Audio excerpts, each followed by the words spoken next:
வசனத்தை நம்ம என்ன பண்ண போகிறோம், தியானிக்க போகிறோம். 20 நிமிஷம் பிரசங்கம் தான். ஹல்லேலூயா. நல்ல கையை தட்டி ஒரு ஆமென் சொல்லுங்களேன். சந்தோஷமா மகிழ்ச்சியோடு இருக்கிற பிள்ளைங்க. Hallelujah. Amen. Praise the Lord. தேவன் இஸ்ரவேல் ஜனங்களை அவர் தெரிந்து கொண்டார். யார் ஆண்டவர் தெரிந்து கொண்டார்? என் துதியை சொல்லி வர நான் இவர்களை கேட்கல தெரிந்து கொண்டேன். இஸ்ரவேல் ஜனங்களை கர்த்தர் தெரிந்து கொண்டார். அந்த இஸ்ரவேல் ஜனம் வேதத்தில் சொல்லப்பட்டு இருக்கிறது, எகிப்துக்கு ஒரு சிறு கூட்டமாக எதற்காக எகிப்து தேசத்துக்குள்ள வந்தாங்க? ஆகாரம் வேண்டும் என்பதற்காக. ஆகாரம் இல்லை, தேசம் முழுவதும் பஞ்சம், எகிப்தில் மட்டும்தான் ஆகாரங்கள் இருந்தது. அப்போ ஆகார தேவைக்காக ஒரு ஆடு மேய்க்கிற எபிரேயர்கள் ஒரு சிறு கூட்டமாக எகிப்துக்குள்ளே வருகிறார்கள்.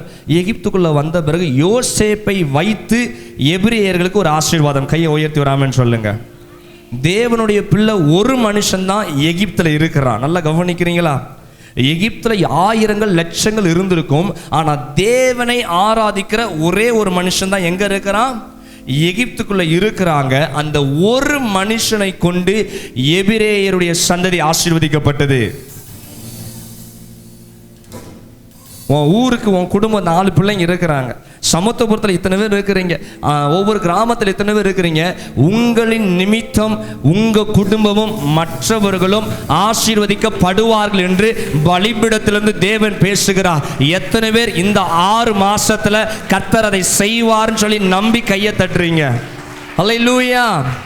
யோசேப்பை வைத்து ஒரு ஆசீர்வாதத்தை கர்த்தர் கொடுத்தார். காலங்கள் இப்படி போய் கொண்டு இருக்கும் பொழுது யோசேப்பை அறியாத புதிய ஒரு ராஜா தோன்றுகிறார் எகிப்தில். அந்த இடத்துல புதிய ஒரு ராஜா தோன்றுகிறாரு. காலப்போக்கில் யோசேப்பு யாரு, அவர் எங்கிருந்து வந்தார் எல்லாம் மறந்து போய் யோசேப்புக்கு சாதகமாய் அன்றைக்கு இருந்த ராஜா இஸ்ரவேல் ஜனங்களை ஆசீர்வதித்தார். ஒவ்வொரு தலைமுறை மறிக்க யோசேப்பை அறியாத புதிய ராஜா வந்த உடனே பார்க்கிறார், தேசம் முழுவதும் யாரால நிரப்பப்பட்டு இருக்கிறது? இஸ்ரவேல் ஜனங்கள். சூப்பரா பதில் சொன்னீங்க. இதே மாதிரி சொல்லிக்கிட்டே இருங்க. என்ன? இஸ்ரவேல் ஜனங்களால் தேசம் முழுவதும் நிரப்பப்பட்டிருக்குது. பலுகி பெருகிக்கிட்டே இருக்கிறாங்க. அவர்களை பார்க்கும்போது பலத்த சாதியா இருக்கிறாங்க. இதை பார்த்த ராஜா, நம்ம தேசத்துல நம்முடைய ஜனம் வளராமல் இருக்குது, ஆனா இஸ்ரவேல் ஜனம் எப்படி சொல்ல, பிழைப்புக்காக வந்த கூட்டம் இன்னைக்கு பயங்கரமா இருக்குதுன்னு சொல்லி இவன் கோபப்பட்டு உடனே தன் ராஜ்யத்தில் கூட்டுகிறாரு. ஒரு மீட்டிங் வைக்கிறாரு. அவர் சொல்லுகிற ராஜா கட்டளை எடுக்கிறார், இனிமேல் இந்த இஸ்ரவேல் ஜனம் பலுகி பெருகவே கூடாது. கைத்தட்டக்கூடாது, இதுக்கெல்லாம் கைத்தட்டக்கூடாது. ஆமே, இஸ்ரவேல் ஜனம் பலுகி பெருகவே கூடாது, அவர்களை இனி ஒடுக்க வேண்டும், அவருடைய ஆண் பிள்ளைகளை எல்லாம் கொலை செய்ய வேண்டும் என்று சொல்லி பலவிதமான காரியத்தெல்லாம் கொடுக்கிறாங்க. இஸ்ரவேல் ஜனம் எல்லாம் ஒடுங்கப்படுகிறது. ஒடுக்கப்பட. ஏன்னா ராஜா சொல்ல, ஒரு நாள் யுத்தம் வரும்னு சொன்னா நமக்கும் இஸ்ரவேல் ஜனங்களுக்கு யுத்தம் வரும் என்று சொன்னா இவங்க தான் பலுகி பெருகி இருக்கிறாங்க, அதனால இவர்கள் ஜெயிப்பார்கள், நாமளும் அடிமையா போயிருவோம். ஆனா இதற்கு மேல இவங்க வளரவே கூடாது. உனக்கு விரோதமா எத்தனை ஆலோசனை பண்ணினாலும் கர்த்தர் அதை அபத்தமாய் மாற்றி போட போகிறார். எத்தனை பேர் ஆமென் சொல்றீங்க? உனக்கு விரோதமாய் எழும்புகிற ஒரு ஆயுதம் 2 ஆயுதம் இல்ல, உன்னை சுற்றிலும் ஆயுதம் எழும்பினாலும் கர்த்தர் அதை மழுங்கின ஆயுதமாய் மாற்றுவார். ஆமென். அப்போ ஜனங்கள் ஒடுக்கப்பட ஆரம்பித்தாங்க, ரொம்ப வேலை வாங்க ஆரம்பித்தார்கள். வேதம் சொல்லுகிறது, இஸ்ரவேல் ஜனங்களை கொடுமையாய் வேலை வாங்கினார்களாம். கொடுமை. வயசான அம்மா வந்தாங்க. இப்போ அந்த அம்மாவை சொல்கிறேன், ஒரு லோடு மண் அடித்து போட்டுக்கிறேன், போகிறதுக்குள்ளே அவ்வளோத்தையும் மம்முட்டி வச்சு என்ன பண்ணணும், இழுத்து போட்டுருந்தா போகணும். ஆமென். அப்படி சொன்னால் அது வேலையை நான் கொடுக்குறேன்னா இல்லை கொடுமைப்படுத்துகிறேன்னா? சத்தமா பதில் சொன்னாதான் பிரசங்கம் விறுவிறுன்னு போகும். சொல்லுங்க. கொடுமை. ராமம்மா நல்ல வேலை செய்வாங்க, வாங்க 10 லோடு மண்ணை நீ இழுத்து போட்டு என்ன பண்ணோம், கையா தட்டுறீங்க, இந்த வாரம் மம்முட்டியை பிடிங்கன்னு சொல்லி 10 லோடை இழுத்து போட்டு போகணும். பாவம் 2 லோடில் ஆள் சரிஞ்சிடும். ஆனாலும் இதே மாதிரிதான் இஸ்ரவேல் ஜனத்துக்கு வேலையை பலமா கொடுத்தாங்க. பலசாலியாவா நீ வளர்கிறத, உன் பலத்தை பாரு நான் என்ன பண்றேன்னு சொல்லி ஒரு பக்கம் பிள்ளைங்கெல்லாம் வேலை செய்யுது. இந்த இருக்கிற பிள்ளை எங்க வந்து தூங்கிட்டு இருந்தானே அங்க இருக்கானா, அந்த அப்படிப்பட்ட சின்ன சின்ன பிள்ளைங்க எல்லாம் போட்டு கொடுமையா வேலை வாங்கி வேதனை வேதனை வேதனை. நல்ல வேலை செஞ்சுட்டு நிமிர்ந்தா இப்படிதான் இருக்கும், எவ்வளோ கஷ்டமாக இருக்கும். இதே போல தான் இஸ்ரவேல் ஜனங்களை கொடுமையாய் பயங்கரமாய் வேலை வாங்கி அவங்களை ஒடுக்க ஒடுக்க ஒடுக்க வைத்து கொண்டு இருக்கும் பொழுது தேவன் மோசையை வைத்து ஒரு பெரிய ரட்சிப்பை கொடுத்தாரு. கையை உயர்த்தி வராமன்னு சொல்லுங்களேன். சரி, இதுதான் ஹிஸ்டரி. ரட்சிப்பை கொடுக்கிறாரு. ரட்சிப்பை கொடுப்பதற்காக கர்த்தர் ராஜ்யத்தை எல்லாம் பைத்தியமா மாத்தினாரு. ஒரு ஆமென் சொல்லுங்களேன். பார்வனுடைய ஞானம் எல்லாம் பைத்தியமாய் மாறினது, மந்திரவாதிகளுடைய மந்திரங்கள் எல்லாம் பைத்தியமாய் மாறினது. கையை உயர்த்தி ராமன் சொல்லுங்களேன். அல்லேலூயா. உனக்கு விரோதமாய் செய்யக்கூடிய எல்லா ஞானமுமே பைத்தியமா மாறும். உங்களுக்கு விரோதமாய் பேசுகிற நாவுகள் எல்லாமே ஒன்றுமில்லாமல் செயல்படாமல் போக போகுது. கையை உயர்த்தி சொல்லுங்களேன். உனக்கு விரோதமாய் நீட்டுகிற கரங்கள் செயலிழக்க போகிறது. தீர்க்க தரிசனம். உனக்கு விரோதமாய் நீட்டப்படுகிற கரங்கள் அது அப்படியே செயலிழக்க போகிறது. அல்லேலூயா. அப்ப ஆண்டவர் மோசையை கொண்டு இஸ்ரவேல் ஜனங்களுக்கு ஒரு பெரிய ஆசீர்வாதத்தை கொடுக்கிறாரு. ஒரே ராத்திரியில விடுதலை. ஆமென். பெருமூச்சு எட்டினது. தேவன் அவர்களுக்கு விடுதலையை கொடுத்தார். 430 வருஷம் அடிமைத்தனத்தில் இருந்து இன்னும் ஒவ்வொரு நாள் எழுந்ததுல இருந்து வேலை, படுக்கிற வரைக்கும் வேலை வேலை வேலை வேலை. எத்தனை மணி நேரம் வேலை செய்றீங்க ரஜினா? எத்தனை மணி நேரம் வேலை செய்யறமா கம்பெனியில் சொல்லு? ஆமா, 7 மணி நேரமா? 7 மணி நேரம் வேலை செய்யணும்னு வச்சுக்கோங்களேன். 7 மணி நேரத்தை கூட ஒரு டபுளாக போட்டு 14 மணி நேரம் வேலை வாங்கினா அவளுக்கு எப்படி இருக்கும்? ரொம்ப வேதனையாக இருக்கும். அதே போல தான் இஸ்ரவேல் ஜனங்களை அப்படி கொடுமையை வேலை வாங்கி இருக்கிறாங்க. அவளுக்கு கொஞ்சம் ஒரு ஓய்வு கிடச்சா அவள் எவ்வளோ சந்தோஷப்படும். அப்பாடா எவ்வளோ நிம்மதியாக இருக்குதுப்பா, ஒரு ஃப்ரீயாக இருக்குதே அப்படிலாம் நம்ம நினைப்போம்ல. அப்போ அதே போல் இஸ்ரவேல் ஜனங்கள் அவ்வளோ வேலைகள் செய்யப்பட்ட நேரத்தில் கர்த்தர் இப்போ விடுதலை, சுதந்திரம். இந்தியாவுக்கு சுதந்திரம் ஆகும்போது எப்படி இருந்துச்சு? நம்மளாம் பார்க்கல, ஆனால் சொல்றதை கேட்டிருக்கோம். ரொம்ப சந்தோஷமா இருந்துச்சு. ஆமென். அதே போல இஸ்ரவேல் ஜனங்களுக்கு சுதந்திரம் என்று உடனே எவ்வளவு சந்தோஷப்பட்டிருப்பாங்க. ஒரு நினைச்சு பாருங்களேன். அம்மா அப்பாலாம் அழுதுருப்பாங்க, வயசானவங்களும் அழுதுருப்பாங்க. என் தலைமுறையே இப்படியே முடிஞ்சு போயிருமோ நான் நினைச்சேன். ஆனா என் கண்காண தாத்தா பாட்டிலாம் சொல்லுவாங்க, என் கண்காண என் பிள்ளைங்க இன்னைக்கு சுதந்திரமா இருக்க கர்த்தர் எனக்கு உதவி செஞ்சாரே. அப்போ ஒரு பாட்டு பாடுனா பாரு மிரியாம், கர்த்தாவே உமக்கொப்பானவர் யார், தேவர்களை பார்க்க உமக்கொப்பானவர் யார் என்று சொல்லி நடனம் ஆட தோணுச்சு. அவ எந்த நடன கிளாஸுக்கும் போகவே இல்லை, கை தட்டலையே. மிரியாமுக்கு எந்த பரதநாட்டியம் தெரியாது, உச்சிப்பொடியா குச்சிப்பொடியா எதுவுமே தெரியாது, எந்த ஸ்டெப்பும் தெரியாது. உள்ளத்துல சந்தோஷம், அவ பார்வையில் அதிசயம், அவ சிந்தனையில ஒரு பெரிய நம்பிக்கை வந்த உடனே காலு தரையில நிக்கல. ஒரு ஆமென் சொல்லுங்க. கை சும்மா நிக்கல, கை தாளத்தோட துதிங்கள் சொல்லி சங்கீதக்காரன் லேட்டா வசனத்தை சொன்னாலும் மிரியா முன்னவே ஆண்டவர் ஆராதிக்க ஆரம்பிச்சுட்டா. அல்லேலூயா. நல்ல பாடலை பாடி அவ பாடுறத பார்த்தோன்னா மற்றது பெருசுங்க சிறுசுங்க எல்லாம் கூட சேர்ந்து பாட ஆரம்பிச்சுட்டு பயங்கர ஜாலி சந்தோஷம், எல்லாம் ஆண்டவரை துதிக்க ஆரம்பித்தார்கள். ஒரு ஆமென் சொல்லுங்க. அதற்கு முன்பதாக ஒரு காரியத்தை நான் விட்டுட்டேனே. நல்ல ஆசையோடு விடுதலையாகி வருகிறார்கள். வரும்பொழுது ஆண்டவர் அவங்களை எந்த பாதையில் நடத்தினாரா? வனாந்தரத்தில் நடத்துகிறாரு. கையை உயர்த்தி ஒரு ஆமென் சொல்லுங்க. வனாந்தர சந்தோஷத்தோடு ஆடல் நல்ல விடுதலை ஆயிடுச்சு. பொண்ணோடு பொருளோடு எல்லாம் புறப்பட்டு வராங்க. அவங்க எல்லாம் பேசிட்டு வந்திருப்பாங்க. இனி நமக்கு என்ன கிடையாது? பாடே கிடையாது. உங்கள் பேரில் நல்ல பணம் லாட்ரி சீட்டில் விழுந்துருச்சுன்னு வச்சுங்களேன், லாட்ரி சீட்டு கிடையாது. போகிறீங்க எங்கே ஒரு பொக்கிஷன் கிடச்சிட்டுன்னு வைங்களேன், லம்பாக ஒரு கர்ச்சிப்புக்குள்ளே நல்ல ஒரு அமௌண்ட் கிடச்சிட்டு, ஒரு 50 பவுன் அமௌண்ட் கரெக்டாக கிடச்சிட்டு, அப்பாடா ஒரு 2-3 வருஷத்துக்கு பாடு இல்லைப்பா. ஏதோ ஒரு நன்மை கிடச்சோன்னு நமக்கு இப்போ வேலை கிடச்சிட்டு வச்சுங்களேன். தம்பிக்கு அத்தன்ஸுக்கு ஒரு சூப்பர் வேலை, மாதம் 30,000 வேலை. ஒரு ஆமென் சொல்லு. அவன் பெருமூச்சு மாறுமா மாறாதா? அப்பாடா என் செலவு போக, ரீசார்ஜ் போக, பைக் பெட்ரோல் போக, இதெல்லாம் போக கையில் இவ்வளோ அமௌண்ட்டு தங்கும் அப்படின்னு சொல்லி நினைப்பான். அதே மாதிரி பெரிய பாரம்லாம் நீங்கி எல்லாம் சந்தோஷமாக சிரித்த முகத்தோட ஆமாம் எல்லாமே நமக்கு கிடச்சிட்டு இனி ஒன்றுமே இல்லைன்னு சொல்லிட்டு அப்படியே ஒரு நாள் வந்துக்கிட்டே இருக்கிறாங்க. திடீர்னு பார்த்தா நிலமெல்லாம் அதிருது. திடு நிலமெல்லாம் என்ன ஆகுது? அத்துருது. என்னடா சத்தம் கேட்குதுன்னு சொல்லி பின்னாடி பார்த்தா ஒரு பெரிய ஒரு கார்மேகத்தை போல ஒரு மணல் புயலை எழும்பிக்கிட்டு இருக்குது. என்னன்னு சொல்லி பார்த்தா சொல்றாங்க, பார்வோனுடைய சேனை நம்மளை பிடிக்கும்படியாய் வருகிறது. வேதத்தில் சொல்லப்பட்டிருக்குது, பிரதானமான 600 ரதங்களை அவன் தெரிந்தெடுத்தானா. அது கீழே இன்னொரு என் கண்ணை திறந்தார். நான் இத்தனை நாள் 600 ரதம் தான் சொல்லி நீங்களாம் கேட்டிருப்பீங்க. 600 ரதம் பிரதானமான செலக்டடா 600 பெஸ்ட் ரதத்தை பார்வோன் தெரிந்தெடுத்து அனுப்புறான். உள்ளதுலேயே ஃபர்ஸ்ட் குவாலிட்டி அந்த ரதம் பெஸ்ட்டாக இருக்கும், நல்ல வேகமாக ஓடும். அதான பிரதானமான ஒரு ரதம், நல்ல ரதமாக இருக்கும். அதில் இருக்கிற குதிரைகளெல்லாம் நல்ல வீரியம் உள்ள குதிரைகளாக வேகமாக ஓடுகிற குதிரைகளாக இருந்துச்சு. அதில் பிரதானமான தலைவர்களை பார்வோன் தெரிந்தெடுத்து அனுப்புகிறாராம். அதற்கு பிறகாக தேசத்தில் இருக்கிற சகல ரதங்களும், 600 ரதம் கிடையாது, அது பிரதானமான ரதம். அதற்கு பிறகு அநேக ரதங்களையும் போர் சேவர்களையும் இருக்கிற எல்லா ஜனங்களையும் அனுப்பி வைக்கிறோம். இன்னைக்கு எல்லாரும் ஒட்டு மொத்தமாக போய் யாரை பிடிக்கணும்? கொஞ்ச நேரத்தில் கண்ணை மறைச்சிட்டு போயிட்டாங்களே அப்படி சொல்லி போய் பிடிச்சிட்டு வாங்கன்னு சொல்லி தேசத்தையே ஒரு படையாய் திரண்டு அனுப்புகிறான். இவங்க பார்க்குறாங்க, என்ன பண்ணுறதுனே தெரியல. பிடிக்க நெருங்க அவங்கெல்லாம் பதற ஆரம்பிச்சாச்சு. ஏன்னா அவங்க போகிற பாதை எந்த பாதை சொல்லுங்களேன்? ஒன்னாந்தரம். யாரும் பட்டயத்தை எடுத்துட்டு வரல. பட்டயம் இருந்தாலும் யாருக்கும் சண்டை போடவும் தெரியாது. எல்லாம் வேலை செஞ்சு கையிலலாம் காப்பு காய்ச்சி கொப்பளம் வந்து புண்ணாய் போய் இருக்குது. இந்த கரத்தில் எங்கிருந்து பட்டயம் போட எல்லாம் முடிந்து போனது என்று சொல்லி நினைக்கிற வேலையில தான் முன்பதாகவும் செங்கடல். பிரச்சனைன்னு பார்த்தா அங்க எப்படி இருக்குது? பயங்கரமான செங்கடல் எப்படி இருக்குன்னு நினைக்கிறீங்க? இப்போ ஒரு சின்ன ஒரு காரியம், தம்பி வாங்கம்மா. செங்கடல், எத்தனை பேர் கடலை பார்த்துருக்கிறீங்க?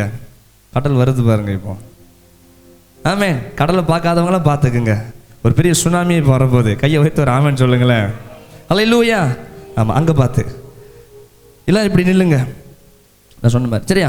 இப்போ நின்றுட்டிங்களா? கொஞ்சம் முன்னாடி போங்கடா. சரி, என்ன நான் தெரிய மாட்டேன் கொஞ்சம் நேரத்துக்கு.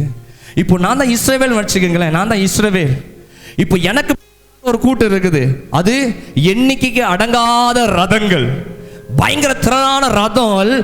பொறுமையா ஓட்டிட்டு வரல, வேகமா எப்படி ஆகிலும் லட்சக்கணக்கான பேரை பிடிக்கணும்னு அவன் எவ்வளவு பெரிய கூட்டத்தை கூட்டிட்டு வருவான். கையை வைத்து ராமன் சொல்லுங்களேன். உனக்கு பின்பதாக எத்தனை பிரச்சனை உன்னை விரட்டிக்கிட்டே வந்தாலும் கர்த்தர் பெரிய காரியங்களை இந்த மாசத்துல அவர் செய்ய போறாரு. கையை தட்டி நல்ல ஆண்டவர் மகிமைப்படுத்துங்களேன். நீ பின்னாக திரும்பி பார்க்க அவசியமே இல்லை. கலப்பையில கை வச்சுட்டு பின்னிட்டு பார்க்கிற அனுபவம் இந்த 7ஆம் மாசத்துல இருந்து அது எல்லாம் முடிந்து போகிறது. கவலையை இனி நீ பின்னிட்டு பார்க்க தேவையில்லை. பிரச்சனையை பின்னிட்டு பார்க்க தேவையில்லை. போராட்டத்தை பின்னிட்டு பார்க்க தேவையில்லை.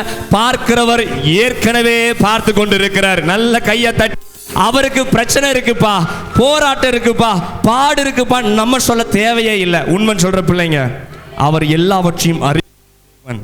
இஸ்ரவேலுக்கு பின்பதாக ஒரு சேனை புறப்பட்டு வந்து கொண்டு இருக்கிறது. இஸ்ரவேல் என்ன பண்ண போற தெரியல. முன்னாடி இங்க பார்த்தா முன்னாடி என்னதான் இருக்குது? முன்னாடி அப்படி கொஞ்சம் கிராஸ் ஆயிருவோமா, மக்களும் பார்க்கட்டுமே. சரி, முன்னாடி செங்கடல் இருக்குது. என்ன பண்றது தெரியல. ஐயோ என்ன பண்ண அப்படி முழித்து கொண்டு இருக்கும் பொழுதுதான் வேதத்துல இந்த மாசம் கர்த்தர் நமக்கு வாக்குத்தத்தமாய் கொடுத்த ஒரு வசனம். ஏசாயா தீர்க்கதரிசன புஸ்தகம் 43ஆம் அதிகாரம். ஏசாயா 43ஆம் அதிகாரம் 19ஆம் வசனத்துடைய 2வது பகுதியை வாசிங்க பார்ப்போம். நான் வனாந்தரத்திலே வழியையும் அவாந்தர வெளியிலே.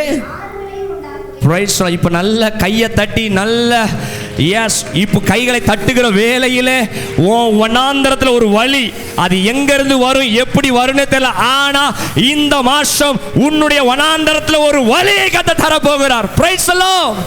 எந்த மனுஷனும் உனக்கு பாதை இனி போட்டு தர தேவையே இல்லை.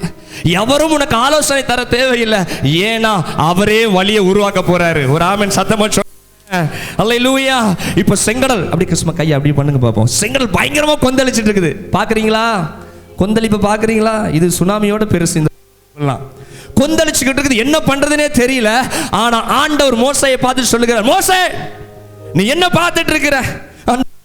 பார்த்துக்கிட்டு இருக்கேன், பயங்கரமா இருக்குது, என்ன பண்றதுனே தெரியல. உன் செங்கோலை நீட்டு. மோசேக்கு என்ன பண்ண சொல்றதை செய்யணும்னு நினைச்சிட்டு செங்கடலுக்கு நேராய் தன் கோலை நீட்டினதான் தானா வழி விடுது. என்ன நடக்குதுன்னே தெரியல.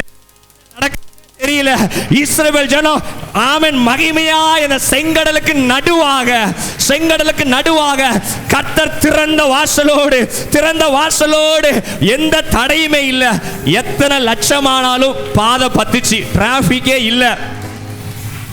அல்லேலூயா. எத்தனை பெரிய கூட்டம் வந்தாலும் ஆண்டவர் கொடுக்கிற பாதையில எங்கேயுமே சிக்னலே இருக்காது. கையை தட்டி பைபாஸ் ஸ்ட்ரைட்டா போய்கிட்டே தான் இருக்கும். எத்தனை காமெண்ட் சொல்றீங்க? இங்கேயும் தடை இல்லை, அது வரைக்கும் பிரவாகித்து கொண்டு தான் இருந்துச்சு. செங்கடல் பயங்கரமா உஷு தான் இருந்துச்சு. ஆண்டவர் பாதையை போட்ட நேரத்தில் சில மாதிரி நின்றுச்சு. கையை தட்டி ஒரு ஆமென் சொல்லுங்க. எல்லாம் வேடிக்கை பார்த்துச்சு. அலைகள் எல்லாமே ஸ்ட்ரைட்டா வாங்கி தம்பிங்களா, அலை எல்லாமே மதிலாய் மாற ஆரம்பித்தது. அலைகள் எல்லாமே மதிலாகவும் பாதை. இத்தனை பேர் என் கூட எப்போ வந்தா எப்படி இருக்கும்? செமையா இருக்காது? பிளாக் கேட்ஸ் ஒரு ஆமென் சொல்லுங்களேன். செங்கடல், ஆபத்தான செங்கடல் கண்ணிமைக்கிற நேரத்துல பாதுகாக்கிற அரணாய் மாறினது. காரணம், இன்னைக்கு கர்த்தர் உங்களை பார்த்து சொல்லுகிறார், வனாந்தரத்துல வழியை உருவாக்குகிற தேவன். நல்ல கையை தட்டி, நல்ல கைகளை தட்டுங்களேன், சத்தமா ஆமென் சொல்லுவோமே. அல்லேலூயா. பக்கத்துல இருக்கிற கையை புட்டிங்க பார்ப்போம். புட்டிச்சு இருக்குங்க, இருக்கிட்டு சொல்லுங்க, வனாந்தரத்துல கர்த்தர் வழியை தர போறாரு. சத்தமா சொல்லுங்க, வனாந்தரத்துல வழியை தர போறார்.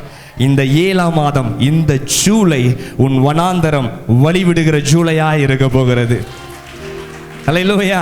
உன் வனாந்தரத்தில் எவனும் பாதி வச்சு தடுக்கவே முடியாது. அது எப்பேற்பட்ட வனாந்தரமா இருந்தாலும் பரவாயில்ல, கர்த்தர் பெரிய காரியங்களை செய்ய போகிறார். வசனம் மறக்க கூடாது. ஆமே. மறக்கிறவர்களை தேவன் மறப்பாரா? பைபிள் சொல்லுது. வசனத்தை மறக்கிறவர்களை, வேதத்தை மறக்கிறவர்களை நான் சொல்ல மாட்டேங்கிறீங்களே, மறப்பேன். பிள்ளைய கூட மறந்துடுவாராம். ஆமென். அல்லேலூயா. சரி, வசனத்தை எழுதி வச்சுக்கொள்ளுங்க, வீட்டில் போட்டு பிரிண்ட் எடுத்து ஒட்டுங்க. கர்த்தர் உங்களை அதிகமாக என்ன பண்ணுவார்? ஆசீர்வதிப்பார். இப்போ செங்கடலில் தாண்டி இருக்கிறாங்க. எல்லாருக்கும் ஆச்சரியம் இருந்தாலும் பரவாயில்ல, எல்லாம் அடி ஜாலியாக நடந்து வந்து அக்கறையில் சேர்ந்தாச்சு. அக்கறையில் சேர்ந்த பிறகு ஆண்டவர் அங்கே செக் போஸ்ட்டை ஓப்பன் பண்ணுறாரு. ஒரு ஆமென் சொல்லுங்களேன். அக்கறையில் சேருகிற வரைக்கும் இங்கே ஆண்டவர் அளவு கொடுக்கவே இல்லை. அதுக்கப்புறம் தான் எகிப்து சேனை எல்லாம் உள்ள வருது. நமக்கு தெரியும், வந்தவன் ஒரு பையன் வீடு போய் திரும்பல. ஒரு ஆமென் சொல்லுங்க. வந்தவர்கள் ஒருவரும் எகிப்து போய் சென்றடையவே இல்லை. கர்த்தர் எல்லாரையும் ஸ்நானம் பண்ணார். ஒரு ஆமென் சொல்லுங்க. கையை உயர்த்தி சொல்லுங்க, என் வாழ்க்கையில் இருக்கிற தரித்திரத்தெல்லாம் ஸ்நானம் பண்ண போறாரு. எல்லாத்தையும் தலை முழுங்க போகுதுன்னு சொல்லுங்க. எல்லா உபத்திரமும் எல்லாம் மூழ்கி போக நம்பிக்கையோட சொல்லுங்களாம்மா. பிரச்சனை எல்லாம் மூழ்க போகுதுன்னு சொல்லுங்க. என் போராட்டம்லாம் மூழ்க போகுதுன்னு சொல்லுங்க. மூடுமா. எது திறக்கும்? ஆசீர்வாதத்தின் வாசலை மட்டும் கர்த்தர் திறப்பாரு. கையை தட்டி. அல்லேலூயா.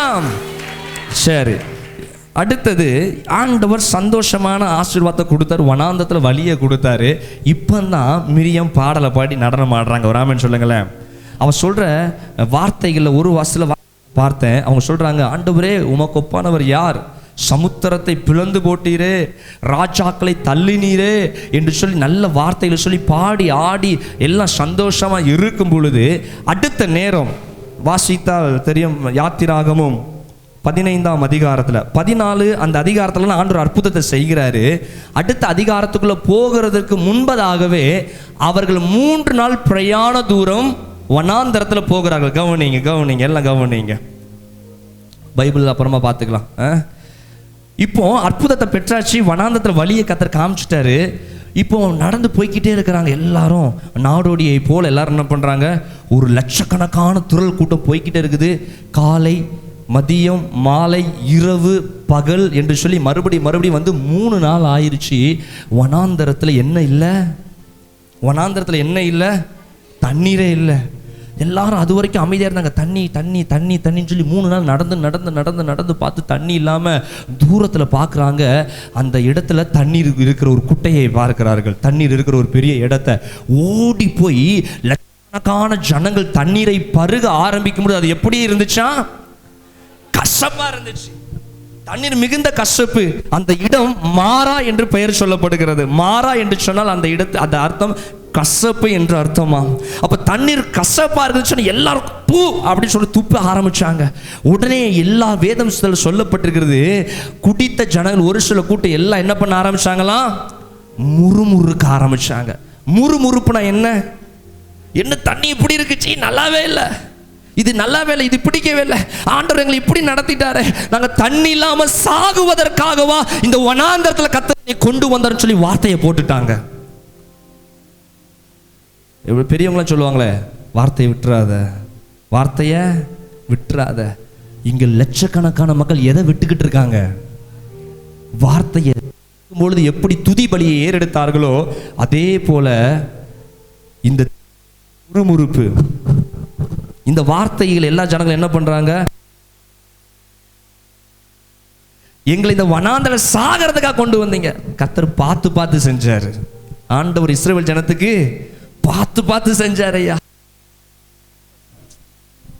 10 விதமான நன்மைகளை கர்த்தர் செய்கிறாரு, பெரிய பெரிய காரியங்களை செய்கிறாரு. ஆனா இந்த இடத்துல ஜனங்கள் ஒரு நேரம் அட்லீஸ்ட் குடிக்க தண்ணி இல்லை. 3 நாட்கள் கஷ்டம்தான். ஆனாலும் அவங்க நன்மையை பார்க்கல, அற்புதத்தை பார்க்கல. நம்ம செங்கடல் வழியா வந்தமே, வனாந்தத்தில் ஒன்றுமே இல்லாமல் வந்தமே, ஆண்டவர் அதில் பெரிய அற்புதத்தை செஞ்ச ஆண்டவர் இந்த தண்ணியில் அற்புதம் செய்ய மாட்டார்னு சொல்லி யாருமே அமர்ந்து இருக்கல. டக்குன்னு தண்ணி எடுத்து வாயில் வச்சோன்னே நல்லா இல்லைன்னொன்னே என்ன வந்துட்டு வாயிலிருந்து நீ கர்த்தர் உன்னை பார்த்து சொல்லுகிறார், உன் வனாந்திரத்தில் நீ செய்ய வேண்டிய சில காரியத்தை தான் நம்ம பார்க்க போகிறோம். கையை வைத்து வராமன்னு சொல்லுங்க. உங்களை நடத்துகிற பாதை வனாந்தரமாக இருக்கலாம். ஆண்டவர் தெரிந்தெடுக்கிற பிள்ளைகளை வயல்வெளிகளுக்கு நேராக அல்ல, பிதா தன்னுடைய குமாரனை நன்மைக்கு ஏதுவாய் பூமியில நடத்தல. 3.5 ஆண்டு காலம் ஊழியமும் இயேசு கிறிஸ்துவுக்கு உபத்திரவங்களும் பாடுகளுமாய் இருந்தது. எருசலேம் ஆலயத்தில் தேவாலயத்தில் பிரசங்கம் பண்ணிட்டு வந்தவொடனே ஒரு கூட்டம் வெளியே கல்லெடுத்து வச்சுட்டு நிற்குது. யார் அடிக்கிறதுக்கு? இயேசு கிறிஸ்துவை அடிப்பதற்காக. ஒரு கூட்டம் ஆண்டவரை புகழ்ந்தால் இன்னொரு கூட்டம் சபிக்குது. இவன் பிசாசு பிடித்தவன், அதனால தான் பிசாசு ஆடுது. 3.5 ஆண்டு காலமும் தேவனுக்கு உபத்திரங்களும் பாடுகளுமா இருந்துச்சு. இஸ்ரவேல் ஜனத்துக்கு கர்த்தர் வனாந்தரத்தை முன்குறிச்சு வச்சார். உன்னை நடத்துகிற பாதை வனாந்தரமா இருக்குது. இன்னைக்கு உன் பாதை வனாந்தரமா இருக்குதா? வனாந்தரத்தில் நீ முதலாவது செய்ய வேண்டிய காரியம், செய்யக்கூடாத காரியம் என்னது? இப்போ சொல்லுங்க, வாய் திறந்து சொல்லுங்க. இப்போ வாய் திறந்தா வீட்டில் முறுமுறுக்க மாட்டீங்க. கையை வைத்து வராமன்னு சொல்லுங்க. இல்லை கண்டதுக்கெல்லாம் முறுமுறுப்பு வரும். கணவனை பார்த்து மனைவி முறுமுறுப்பீங்க, கணவன் மனைவியை பார்த்து முறுமுறுப்பீங்க, குடும்பமே முறுக்கு மாதிரி ஆயிரும். அப்புறம் ராமன் சொல்லுங்களேன். ஹல்லேலூயா, ஹல்லேலூயா. அப்போ நம்ம வனாந்தரத்தில் செய்ய வேண்டிய காரியம் முறுமுறுக்க கூடாது, செய்யக்கூடாத காரியம் முறுமுறுக்க கூடாது. எல்லாமே அப்படிதான். ராமன் சொல்லுங்களேன். சரி, அவங்க முறுமுறுக்கும் பொழுது தேவனுக்கு கோபமாய் மாறினது. தேவனுக்கு பிரியமே இல்லை. இன்னைக்கு நம்ம ஆண்டவர்கிட்ட முறுமுறுக்கிறோமா? சொல்லுங்க. ஆண்டவரே, ஏன்பா எனக்கு இதை போய் செஞ்சீங்க, ஏன்பா அதை செஞ்சீங்க, ஏன்பா இப்படி செஞ்சீங்க, எனக்கு அது இதுன்னு சொல்லி தேவையில்லாத காரியங்களை தேவ சமூகத்தில் சொல்லுவது தேவனுக்கு சத்தமா சொல்லுங்களேன் பிரியம் இல்லை. பக்கத்தில் பார்த்து சொல்லுங்க, தேவனுக்கு துதி தான் வேண்டும், முறுமுறுப்பு வேண்டான்னு சொல்லுங்க. அல்லேலூயா, அல்லேலூயா. எந்த காரியம் உங்க கையில் இல்லையோ, இல்லாதது குறித்து நீங்க முறுமுறுக்காதீங்க. ஆண்டவருக்கு சொல்லுங்க, கையை தந்தீங்களே அதுக்கே ஸ்தோத்திரம்ப்பா. கையில்லாத எத்தனை பேர் அலைஞ்சிக்கிட்டு இருக்கா, கையில்லாமல் எத்தனை பேர் அலைஞ்சிக்கிட்டு இருக்கா, பிச்சை எடுக்கிறவன் எத்தனையோ பேர் அலைந்து கொண்டு இருக்கிறான், பார்வையில்லாதவன் அலைந்து கொண்டு இருக்கிறான். இன்னைக்கு நல்ல ஒரு சரீரத்தை கொடுத்துருக்கிறீங்கப்பா. இன்னைக்கு வேலை இல்லைனாலும் எனக்கு நாளைக்கு சேர்த்து வேலையை தர உங்களால் முடியும். இன்னைக்கு நான் நன்மையை பார்க்கலனாலும் நாளை தினத்தில் எனக்கு எல்லா நன்மையும் சேர்த்து தருவீங்க. இன்னைக்கு இல்லை என்பதனால உங்களை நான் மறுதளிக்கவே மாட்டேன். ஒரு ஆமென் சொல்லுங்களேன். ஒரு அற்புதம் நடக்கலை என்பதற்காக நம்ம தேவனை குறைச்சி எடை போடவே கூடாது. நம்மளுடைய சொற்ப அற்புதத்துக்காக பரலோகத்தை இன்னைக்கு அசிங்கப்படுத்திருந்தோம் சில நேரமெல்லாம். நம்மளுடைய சொற்ப தேவைக்காக, ஒரு சொற்ப ஆயிரத்துக்காக, ஒரு சொற்ப சுகத்துக்காக, சொற்ப ஒரு ஆசீர்வாத அற்புதத்துக்காக தேவனுடைய மகிமையை நம்ம இன்னைக்கு என்ன பண்ணியிருந்தோம்? அசால்ட்டா சொல்லியிருந்தோம். ஏன் ஆண்டவர் ஒண்ணுமே செய்யலையே, இப்படி செய்யல அப்படி செய்யல. கர்த்தர் உங்களை பார்த்து சொல்லுகிறார், அந்த முறுமுறுப்பே இருக்கக்கூடாது. கையை உயர்த்தி ஒரு ஆமென் சொல்லுங்களேன். அல்லேலூயா. இரண்டாவதாக, வனாந்தரத்தில் நமக்கு எந்த காரியங்கள் இருக்கக்கூடாது? இந்த முறுமுறுக்கு, அந்த அதாவது மாறாவுக்கு பிறகு தேவன் சில காரியத்தின் வழியாக வனாந்தரத்தை நடத்தி கொண்டு இருக்கும் பொழுது இஸ்ரவேல் ஜனத்துக்கு ஆண்டவர் மோசேயின் மூலியமா பேசுகிறாரு. கானானை கர்த்தர் நமக்கு அருகாமல் தான் வச்சிருக்கிறாரு. ஆனாலும் நீங்கள் தேவனை சோதித்து பார்த்தபடியினால் உங்களுடைய பிள்ளைகள்லாம் எங்கே போக மாட்டாங்க? நீங்கள்லாம் எங்கே போக மாட்டீங்க? கானானுக்குள் போகுவதில்லை என்று சொன்ன உடனே எல்லா ஜனங்களும் ஓடி சொல்லி புலம்பி அழுகிறார்கள். நல்லா கவனிங்க.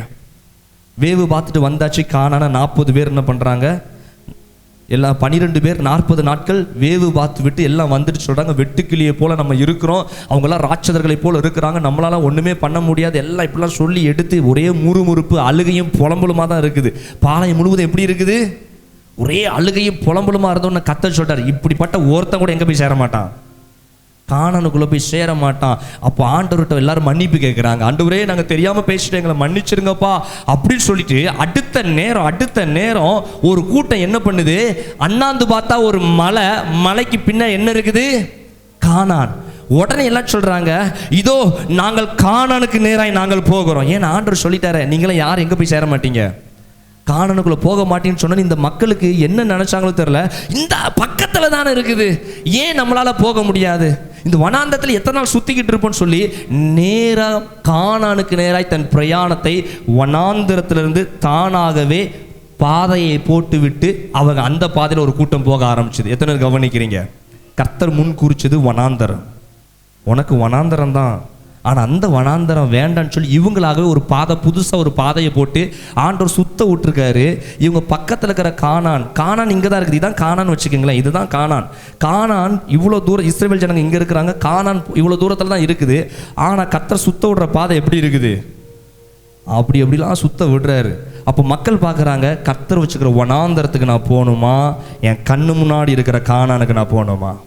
மக்கள் ரெண்டு பக்கம் பார்க்குறான். அலைஞ்சி போதும், பாவத்தை செஞ்சு இதோடி மூழ்கி போயிடுவோம், ஒரேடியாக கானானுக்குள்ளே போயிடுவோம். ஏன் நம்ம அலையணும்? கர்த்தர் வச்சுக்கிற வனாந்தரம் வேண்டாம், நான் ஒரு பாதையை போடுறேன், ரொம்ப ஆசீர்வாதம் சொல்லிட்டு அதற்கு நேராக அவர்கள் போகும் பொழுது மோசே கத்துறாரு, உடன்படிக்கை பெட்டி இங்கே தான் இருக்குது, மேக ஸ்தம்பம் இங்கே தான் இருக்குது, நீங்கள் போவீங்கன்னா கர்த்தர் உங்கள் கூட என்ன பண்ண மாட்டார்?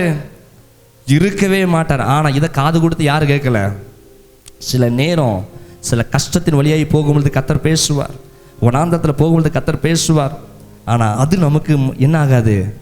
உள்ளே போகாது. நம்ம கண்ணுக்கு முன்னாடி நன்மை, இதுதான் நன்மை, இதுதான் பெஸ்ட் அப்படின்னு 4 பேர் சொல்கிறத கேட்டுட்டு நம்ம போவோம்னு சொன்னால் கர்த்தர் இன்றைக்கு உங்களை பார்த்து சொல்லுகிறார், கர்த்தர் உங்கள் கூட இருப்பதே இல்லை. கர்த்தர் உங்கள் கூட எத்தனை பேர் ஆமென்னு சொல்கிறீங்க? அல்லேலூயா.